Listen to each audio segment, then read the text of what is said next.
Do you know that most chronic disease is caused by chronic inflammation? And do you know that chronic inflammation has a lot to do with our diet? In today's video, I am going to talk about two of the most potent anti-inflammatory foods and how to use them. You will want to stick around, especially if you have chronic pain or inflammatory conditions. Hello, welcome to Nature to Tea, or welcome back. A channel that talks about holistic wellness, recipes, and tips when it comes to your health as well as beauty.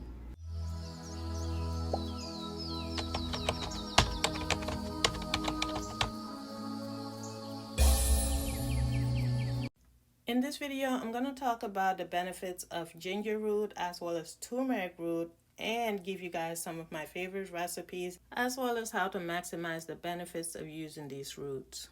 So both ginger and turmeric are from the Gingiberaceae plant family. I hope I said it right.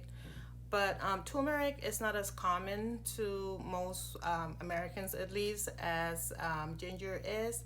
And not everyone likes the taste of turmeric, but it can taste really good depending on how you make it.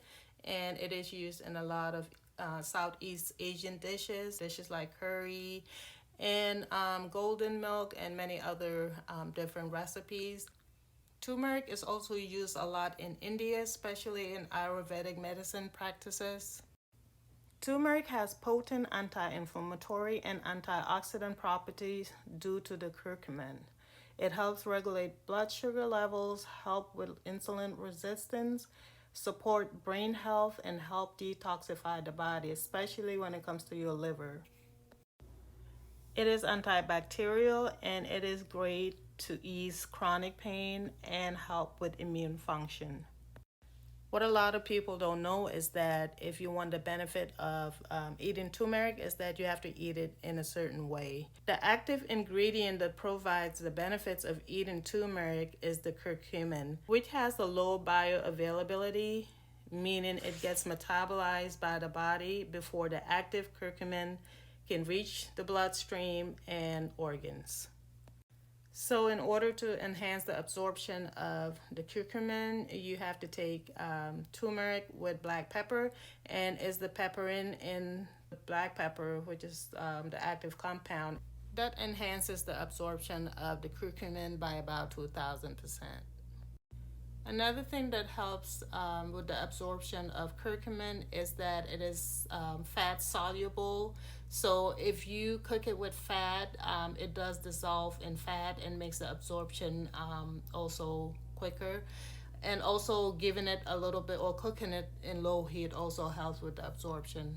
That's why a lot of people use it in cooking recipes as well as spices, and also they use it to make golden milk, which I also make and have plenty of recipes. If you want to check that out, it's on my TikTok, and I'll be showing you a little bit of that in this video as well. One other important thing to note here about turmeric is that it stains whatever surface it touches, including your hands, so it's best to use gloves if you have some. That's why I do normally use gloves, but sometimes I don't always have cooking gloves or food gloves with me. So as you can see here, I am using my bare hands, but just be careful of your counter, especially if you have nice white countertops. You don't want to stain them because it does stain, and it sometimes stay forever. The other thing is that try to buy organic if possible, and also wash them really clean. I'm going to show you with the ginger one when we get there, but I normally soak it in water and pour a little bit of vinegar and wash it really clean. And then you can leave the skin on if you like, but the way I prepare it, especially if you're using a moderate with pestle, it processes better if the skin is off. So that's why I like to peel it off. And you can just use a spoon or even a butter knife to peel it because the skin come off really easily.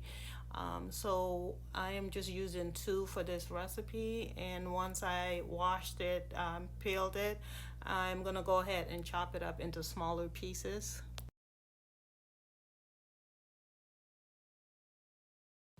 So once I'm done chopping it up, I'm gonna go ahead and pound it in my mortar and pestle. And don't worry, this is just the ginger. I previously used the ginger, so I kind of switched up to the video, but we'll get to the ginger part soon. So you want to use a processor as natural as possible like this to preserve all the flavors, and it just gives it more of a potent and authentic flavor. So try to use this. And I don't mind it being very fine or pasty. This is kind of how I like it because I, for some reason, like to chew on it sometimes. So I place it in this jar, and you can use this as to make turmeric ginger balm. You can use this to make golden milk tea. You can use it in your smoothies. There's so many things that you can use this turmeric, which I'll be showing you in a little bit. And up next is the ginger root, which is also a part of the Gingerberaceae plant family. So ginger contains gingerol, which is the main bioactive compound in ginger. It is said to have anti-cancer properties. Some people use ginger for medicinal reasons to treat certain ailments.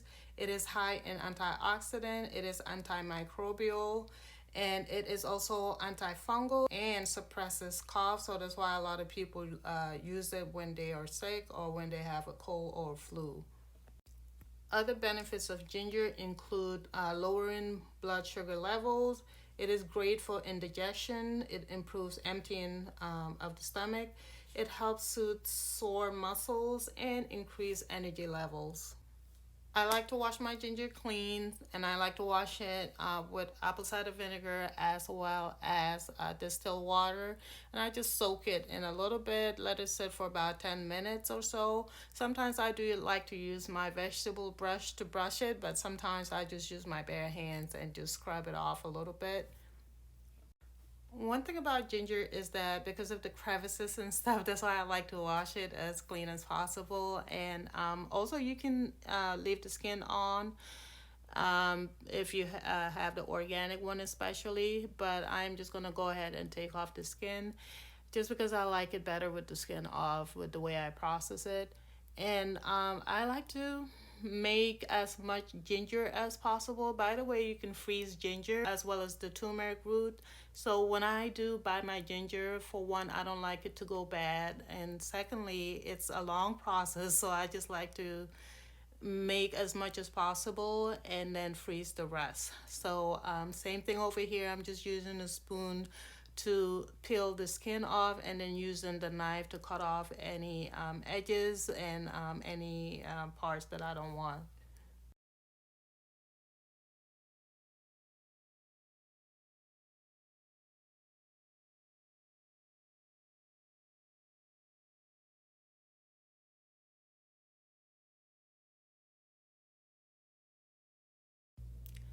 By the way, sometimes I do use the peel to make tea, so nothing is wasted, and you can also use it as a compost.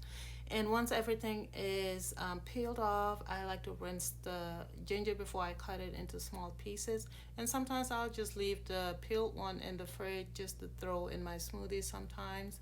But the way I process it here is very versatile, and you can use it in multiple ways. So I am just cutting it up in smaller pieces. Then I'm gonna put it in my little processor here, and a little bit. I initially put a little too much, so I had to take a little bit off, and I'll just go ahead and pound it until I get it to almost like a pasty kind of texture. Not that pasty, but you know what I mean, like this kind of texture. And sometimes I do make it a little more pasty, and that is when I use it to make my ginger marmalade. By the way, check out that video. It's on my YouTube playlist if you want to know how to make marmalade, which is so tasty. It's great with toast for your morning breakfast. And again, I don't mind it being, pasty and fine. I just wanted to crush it enough so that it will be, more versatile as far as the teas and smoothies that I use it for the most part, at least with this one. So I transfer it to a mason jar. And I like to add some honey in this because this is almost like a ready to go kind of tea. That way when I do make my tea, I just add that and not have to worry about adding more sugar or anything. But sometimes I do depending on if I add lemon or other things. But in general, this is how I like to make mine. That way it will be ready for instant tea, and I'll be making some tea in this video so you see what I mean. You can also add this to your smoothie as well. I keep this in my fridge and use it for 2 to 2.5 weeks, but if I think or know that I'm not going to use it as often, I go ahead and freeze half of it and use the one in my fridge and take the rest out of my freezer as needed. This is one of the ways that I like to use this ginger to make tea, and just let it steep in this little tea maker thingy for a few minutes and then enjoy it. And ginger goes really well with lemon, so I do always add lemon with my ginger. Another way I like to use this ginger is this amazing detox smoothie. I'm using shea latte and ginger with cucumbers. It's a great recipe, not only to detox but also to help you lose weight. And if you want more information about shea latte, it will be in the description box. By the way, turmeric is also used for beauty purposes. If you want me to do a video on that, do comment below and let me know. It is known to have amazing benefits when it comes to certain beauty uses, as well as even being used topically to treat pain. Also in the comments, give me more ideas on how you use turmeric, especially if you practice Ayurvedic medicine. Let me know how else you use turmeric. Like and comment below. Also, if you're into holistic living and wellness, make sure you do subscribe and hit that post notification button so you don't miss any of my future videos. I thank you so much for watching this video. I hope you have a blessed day, night, evening, and I hope to catch you on my next video.